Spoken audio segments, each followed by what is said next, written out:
नमस्कार, प्रणाम, जय श्री राम। आप सभी को महामाई के परम पूजनोत्सव महापर्व नवरात्रि की शुभकामनाएं। आज चर्चा का विषय होगा पिछले रविवार को लखीमपुर खीरी में हुई तथाकथित घटना दुर्घटना के विषय में चर्चा। असहिष्णु हिंदुत्व अर्थात इनटॉलरेंट हिंदुत्व पर आप सबका स्वागत है। मैं संतोष पांडे एडवोकेट आपसे निवेदन करता हूं कि मेरे चैनल को सब्सक्राइब करें, लाइक शेयर कमेंट करें, बेल आइकॉन में जाके बेल आइकॉन क्लिक करें। धन्यवाद। अब आते हैं हम लखीमपुर खीरी के घटनाक्रम के ऊपर।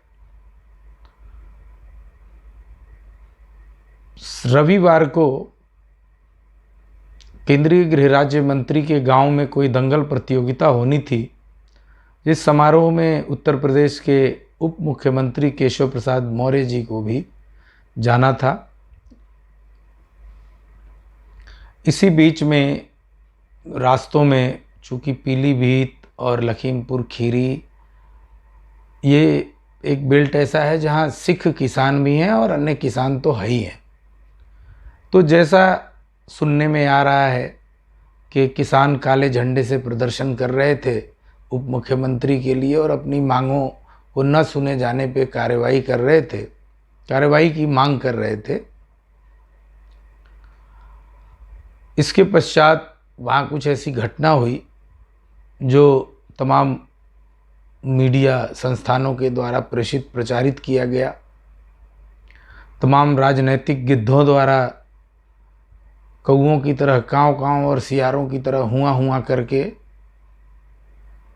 फैलाया गया। लिब्रांडू पत्रकारों की लॉटरी लग गई और इस घटना को देखने के बाद और पिछले 7 वर्षों में धीरे धीरे ये देखने में आया है कि पत्रकार जगत और पत्रकारिता जगत भी 2 खेमे में बट गया है। एक धुर सत्ता का समर्थक और एक धुर सत्ता विरोधी। दोनों पक्ष का समाचार कोई दिखा के राजी नहीं है। सही बात कहने में सबकी नानी मर रही है। ये तो भला हो सोशल मीडिया का, यूट्यूब का, फेसबुक का, व्हाट्सएप का कि लोग तमाम वीडियो बना के तुरंत चला देते हैं ताकि इन न्यूज़ चैनलों को जो चाहे वो समर्थक हों सरकार के या विपक्षी हों, उनकी बातें बिल्कुल ही लोगों के लिए अविश्वसनीय हो चुकी हैं आज के तारीख में, जिस प्रकार से उनकी हरकतें हैं। अब जो सुनने देखने में ये आया, जो आरोप हैं वो ये हैं कि विजय मिश्र केंद्रीय गृह राज्य मंत्री के पुत्र आशीष मिश्र उर्फ मोनू उप मुख्यमंत्री केशव प्रसाद मौर्य जी की आगवानी के लिए 3-4 गाड़ियां लेके जा रहे थे। रास्ते में भीड़ थी, किसानों ने जोरदार हो हल्ला मचाया और उस दरमियान जैसा आरोप है कि आशीष मिश्र गाड़ी ड्राइव कर रहे थे। आप ध्यान से सुनिएगा क्योंकि इस पे आगे चर्चा आएगी। और किसानों के उग्र प्रदर्शन को, लाठी डंडों के प्रहार को देखते हुए थार कार और भी जो गाड़ियां थी, स्कॉर्पियो थी या फॉर्चूनर थी, वो गाड़ियां बड़े तीव्र रफ्तार से गुजरी और जिससे उसकी चपेट में आए तथाकथित रूप से 4 किसानों की मृत्यु हो गई। और आक्रोशित किसानों ने जो थार गाड़ी थी, जो तथाकथित रूप से आशीष मिश्र मोनू चला रहे थे, जो कि कहीं से भी सत्य नहीं साबित होता है, उस गाड़ी में एक ड्राइवर और 2 कार्यकर्ताओं की बहुत ही नृशंसता के साथ हत्या की गई, जिसका वीडियो चारों तरफ वायरल हो रहा है। खैर, इन लिब्रांडू पत्रकारों, हाँ एक बात और बता दूं, उस वाकये में एक पत्रकार की भी हत्या कर दी इन तथाकथित आक्रोशित किसानों ने। मैं 3 दिनों से रविवार, सोमवार, मंगलवार तक मैं इस पे देखता रहा, सुनता रहा। फिर आज मैं अपना ये वीडियो प्रेषित कर रहा हूँ चारों तरफ से समाचार इकट्ठे करके। अब आप देखिए क्या होता है कि जैसा आरोप है कि आशीष मिश्रा गाड़ी चला रहा था जिसने किसानों को रौंद दिया, और उसके बाद आक्रोशित किसानों ने गाड़ियों को पलट दिया, 2 गाड़ियों में आग लगा दी, 4 आदमियों की हत्या कर दी, जिसमें एक पत्रकार है, एक आशीष मिश्रा के उस थार गाड़ी का ड्राइवर था और 2 भाजपा के कार्यकर्ता थे। पहला प्रश्न तो यहीं पे उठता है कि अगर आशीष मिश्रा उन गाड़ियों में किसी में था, अगर थार में था जिस पे ये आरोप लगाया जा रहा है कि वो चला रहा था, तो वो कैसे बच गया? वो कैसे वहाँ से भाग पाया इतनी आक्रोशित भीड़ में, जिसमें 3 लोगों की मृत्यु के बाद जनता आक्रोश में आ गई और मार पिटाई करने लगी, तलवारों से, डंडों से पीट पीट के लोगों को मार रही थी। और एक व्यक्ति से तो ये बार बार कबूलवाने की कोशिश की जा रही थी कि ये बोलो कि गाड़ी आशीष मिश्रा ने भेजा और कुचलने के लिए कहा है, कुछ इस तरीके की बात, उसने मरते दम तक कहा कि नहीं, ऐसी कोई बात नहीं है। तो प्रश्न ये उठता है कि अगर आशीष मिश्रा उस गाड़ी में था तो वो बच कैसे गया? उसे कहीं किसी ने पकड़ा क्यों नहीं? चलो वो बड़े नेता का बेटा था या कुछ था, अगर उसे, चूंकि अगर वो क्षेत्रीय लोग वहाँ थे तो वो तो उसे पहचानते होंगे। अगर वो उस गाड़ी से निकल के भाग रहा होता तो वो भी तो पकड़ा जाता, उसकी भी तो पिटाई होती, वो भी तो मारा जाता। वो ऐसा इसलिए नहीं हो सका क्योंकि वो उस गाड़ी में नहीं था। न ये गाड़ियाँ इन्होंने कुचला किसी उसको कहते हैं ना कि एक आशय के साथ या इंटेंशन के साथ, कोई उनका उसमें ये नहीं था कि हमें जो है इनको मारना है।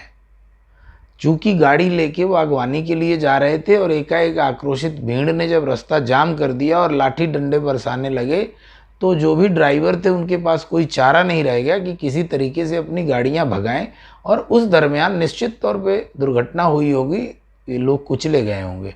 जानबूझ के तो कोई नहीं चाहता कि कोई एक्सीडेंट कर दे और कोई मर जाए उसकी गाड़ी से। खैर, मैं मान भी लेता हूँ। मैं तो सिर्फ एक प्रश्न पूछना चाहता हूँ सभी लिब्रांडुओं से और राजनीतिक गिद्धों से कि अगर आशीष मिश्रा उस गाड़ी में था तो वो बचा कैसे? इसकी विवेचना निष्पक्ष रूप से की जानी चाहिए सरकार के द्वारा। अब आते हैं इन राजनीतिक गिद्धों और लिब्रांडू पत्रकारों पे, जिनको सही मायने में अगर आप माने तो मेरी इच्छा होती है कि इनको सबको भीगे हुए जूतों से इनकी पिटाई की जाए। इनकी मानवता सिर्फ उन 4 किसानों के लिए है जो कुचले गए, एक्सीडेंट में मारे गए। उस पत्रकार के प्रति इनके मन में कोई संवेदना नहीं है। बाकी जो उस गाड़ी का ड्राइवर था उसके प्रति इनके मन में कोई संवेदना नहीं है। और जो 2 कार्यकर्ता थे भाजपा के, उनका कोई नाम लेवा पानी देवा नहीं है। योगी महाराज ने सबसे पहले तो किसी भी चील, कौवे, गिद्ध, सियार, बिलार, कुत्ते, कुकुर को जाने से रोक लगाया और मात्र 16 से 18 घंटे में इस समस्या का निराकरण किया। सभी मृतकों का अंतिम संस्कार हुआ आपसी विचार विमर्श और सहमति के साथ। राज्य सरकार ने सबको 45-45 लाख रुपए का चेक दिया, सिर्फ उन 4 को और शायद उस पत्रकार भाई को भी। लेकिन बाकी के 3 लोगों को कोई पूछने वाला नहीं है, जिनकी भी हत्या की गई है। अब बताइए, वो राइट टू इक्वलिटी और संविधान के अनुच्छेद 21-14 की बात करने वाले, रिरियाने वाले, सियारों की तरह हुआ करने वाले, कौवे की तरह काँव काँव करने वाले लिब्रांडू मीडिया और राजनीतिक गिद्ध, चाहे वो राहुल हो, प्रियंका हो, अखिलेश हो, आम आदमी पार्टी का संजय सिंह हो या मायावती हो या जितने भी पक्ष विपक्ष के लोग हैं वो कहाँ हैं भाई? उनके मुंह में दही क्यों जम गया है? क्या आपको उनका दर्द, उनके परिवार अनाथ नहीं हुए, वो नहीं समझ में आता है? और योगी बाबा ने किसी भी गिद्ध को वहां तब तक नहीं पहुंचने दिया जब तक अंतिम संस्कार नहीं हो गया। सारे परिजनों को 45-45 लाख रुपए का चेक नहीं दे दिया गया। चाहे वो प्रियंका हो, चाहे राजीव हो, राहुल हो, कोई भी हो, सबको रोक दिया गया, या तो गिरफ्तार करके या उनको नज़रबंद किया गया या हाउस अरेस्ट किया गया, मुकदमे दर्ज किए, चाहे जो भी करना पड़ा, और किसी को जाने नहीं दिया गया। जैसे कि दिल्ली बॉर्डर और उधर पंजाब सिंघू बॉर्डर पे जैसे ड्रामा कर रखा है किसानों ने, तथाकथित दल्ले किसानों ने, उस तरीके से योगी बाबा ने दिखा दिया कि उत्तर प्रदेश में अगर किसी भी प्रकार का उल्टा सीधा कार्य होगा तो उसको बर्दाश्त नहीं किया जाएगा, और कोई घटना दुर्घटना होगी तो उसका निराकरण भी उतनी ही तेज़ी के साथ किया जाएगा। और आज आप देखिए लखीमपुर खीरी में इन गिद्धों से, इन लिबरांडू पत्रकारों से बात करने को कोई तैयार नहीं है। और जो साजिश इन लोगों ने रची थी उत्तर प्रदेश सरकार के खिलाफ, महाराज योगी आदित्यनाथ के खिलाफ, वो धूल धूसरित हो गई, धराशायी हो गई। ये सारे दांत चियार के घूम रहे हैं, इनको पूछने वाले कौआ कुकुर भी नहीं है। और आप ये देखें कि एक जो कवर्धा जगह है छत्तीसगढ़ में, जहाँ पे अभी भगवा के अपमान पे बहुत बड़ा समस्या खड़ा हुआ पड़ा है, वहाँ कोई बोलने वाला नहीं है। अभी राजस्थान में किसानों की ज़मीन को जबरन अधिग्रहित किया कांग्रेस सरकार ने, उस पर राहुल प्रियंका को कुछ दिखाई नहीं देता है। वहाँ जाने में इनकी नानी मरती है, चाहे वो अखिलेश यादव हो, कोई भी हो। ये सब अपने एक कुएं के मेढक हैं, इनके दिमाग में कुछ आ नहीं रहा है, इनके समझ के ही बाहर है कि हम योगी आदित्यनाथ जी महाराज को हराएं तो हराएं कैसे। तो ये कान खोल कर सुन लो कन गोजरों, तुमसे बाबा के अधे जटाओं का बाल भी नहीं उखड़ पाएगा, और बाबा पुनः उसी शक्ति के साथ उत्तर प्रदेश में सरकार बनाएंगे। और मैं ये वादा करता हूँ, दावा करता हूँ कि बाबा की जितनी सीटें पिछले बार थी, यानी भारतीय जनता पार्टी की, इस बारी उससे 5 सीटें अधिक आएंगी। ये लिख लेना। आपकी तुष्टीकरण की राजनीति अगर फेल ना हो गई तो आप कहना। आप अगर पोलराइजेशन कर रहे हो तो ये मान के चलो कि उत्तर प्रदेश में हिंदुओं का रिवर्स पोलराइजेशन उसके 100 गुना रफ्तार से हो रहा है। हालांकि ये लखीमपुर खीरी की जो दुर्घटना हुई है वो वास्तव में बहुत ही दुर्भाग्यपूर्ण है, या किसी भी प्रकार का पोलराइजेशन हो रहा है ये भी दुर्भाग्यपूर्ण है, चाहे वो हिंदुओं का हो चाहे मुसलमानों का हो। ऐसा नहीं होना चाहिए।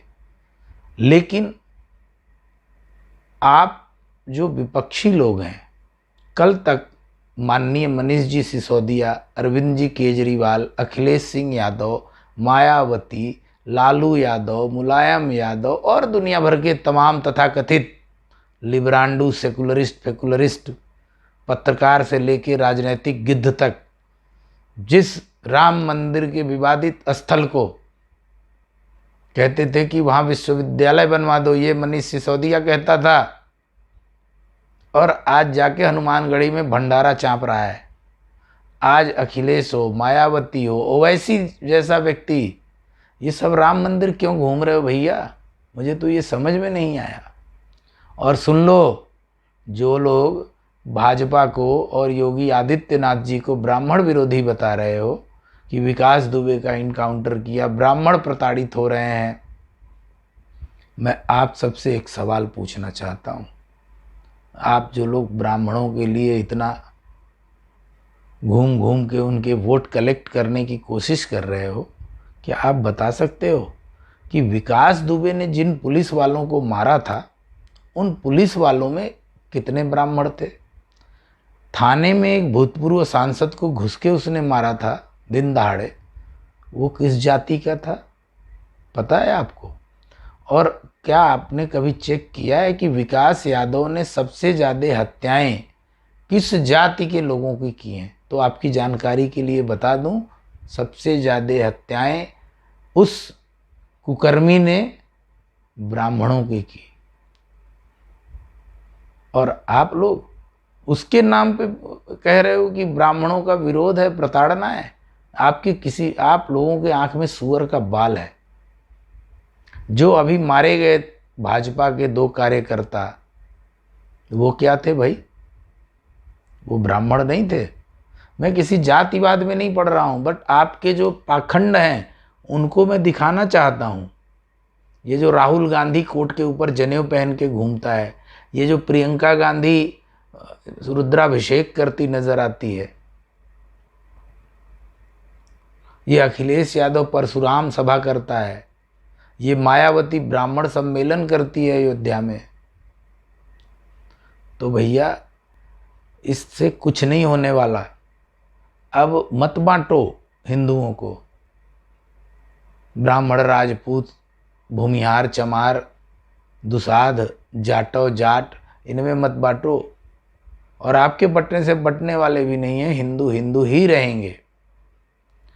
और लखीमपुर खीरी की घटना पे तो आप गिद्धों को खुद ही मांस भक्षण का मौका नहीं मिला, ना हमारे लिब्रांडू पत्रकार रवीश भाई, आशुतोष भाई, पुण्य प्रसून वाजपेयी जी, अजीत अंजुम तो ऐसे लग रहा है जैसे मतलब ऐसी मतलब बच्चा जनी हुई स्त्री की तरह लग रहा है, जिसे जननोपरांत भोजन की जो है कमी हो गई है। पुण्य प्रसून वाजपेयी, ये सब जो है ना, ये पत्रकारिता जगत के वेश्या बन चुके हैं आज की तारीख में। और मैं इनकी शिकायत नहीं कर रहा हूँ। अतिवाद हर जगह बुरा होता है, चाहे आप अंधाधुंध विरोध करते हो या अंधाधुंध समर्थन करते हो। मैंने टीवी चैनलों के न्यूज़ देखने बंद कर दिए हैं। या तो मोदी समर्थन में एकदम अंधापन है,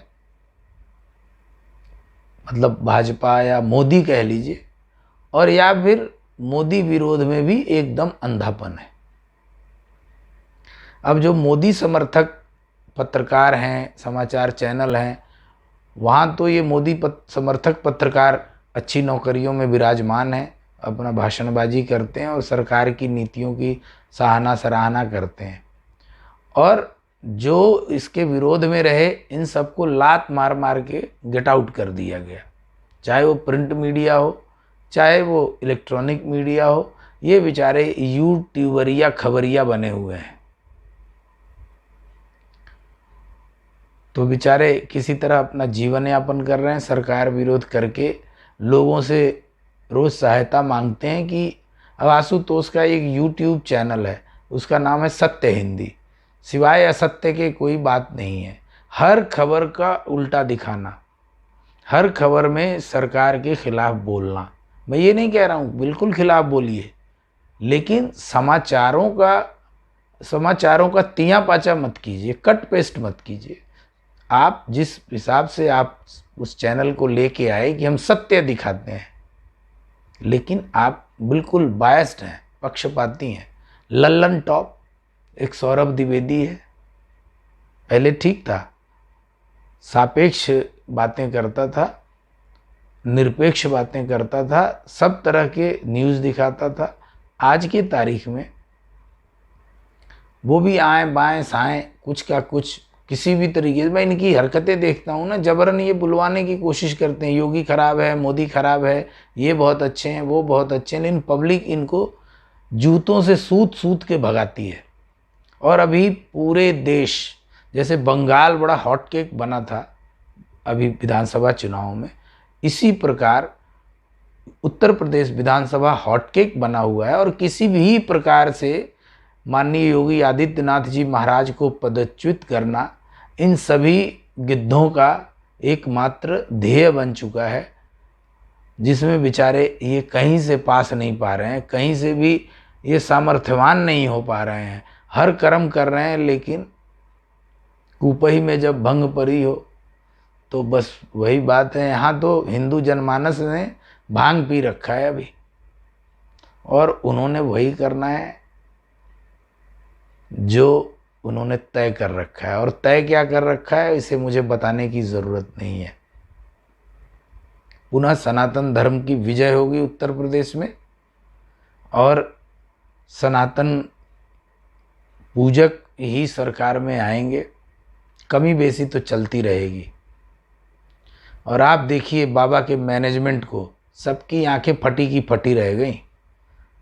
आज नहीं तो अब तक ये 15 दिन का मसाला था इनके लिए, चाहे वो हाथरस कांड रहा हो, चाहे आपको इलाहाबाद में इन्होंने दफनाई हुई लाशें दिखाई, चाहे वो उसके पश्चात आपको मोदी जी के ख़िलाफ़ तमाम जहर उगलते रहे पिछले 7 सालों से। और योगी जी तो इनके निशाने पर है ही हैं कि कोई भी बात, कोई भी साजिश कर दो। अभी जो घटना हुई गोरखपुर में, आपको क्या लगता है कि ये साजिश नहीं है? ये बिल्कुल बहुत बड़ी साजिश है कि किसी प्रकार योगी बाबा के सुरक्षा व्यवस्था को, जो उन्होंने प्रदेश को सुरक्षित किया है, गुंडागर्दी पे लगाम लगाया है, उसको धता बताया जाए उसको।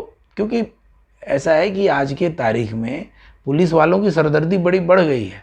मेरे किसी जानने वाले के बिटिया की शादी हुई लखनऊ में, बिहार के रहने वाले हैं, और मार पिटाई हुई। वो आए वहाँ से और थाने में 100 नंबर की कॉल गई, पुलिस आई और वो सारा मेडिकल हुआ, सारी चीज़ें हुई, और उसके बाद तत्काल उत्तर प्रदेश पुलिस ने FIR दर्ज की।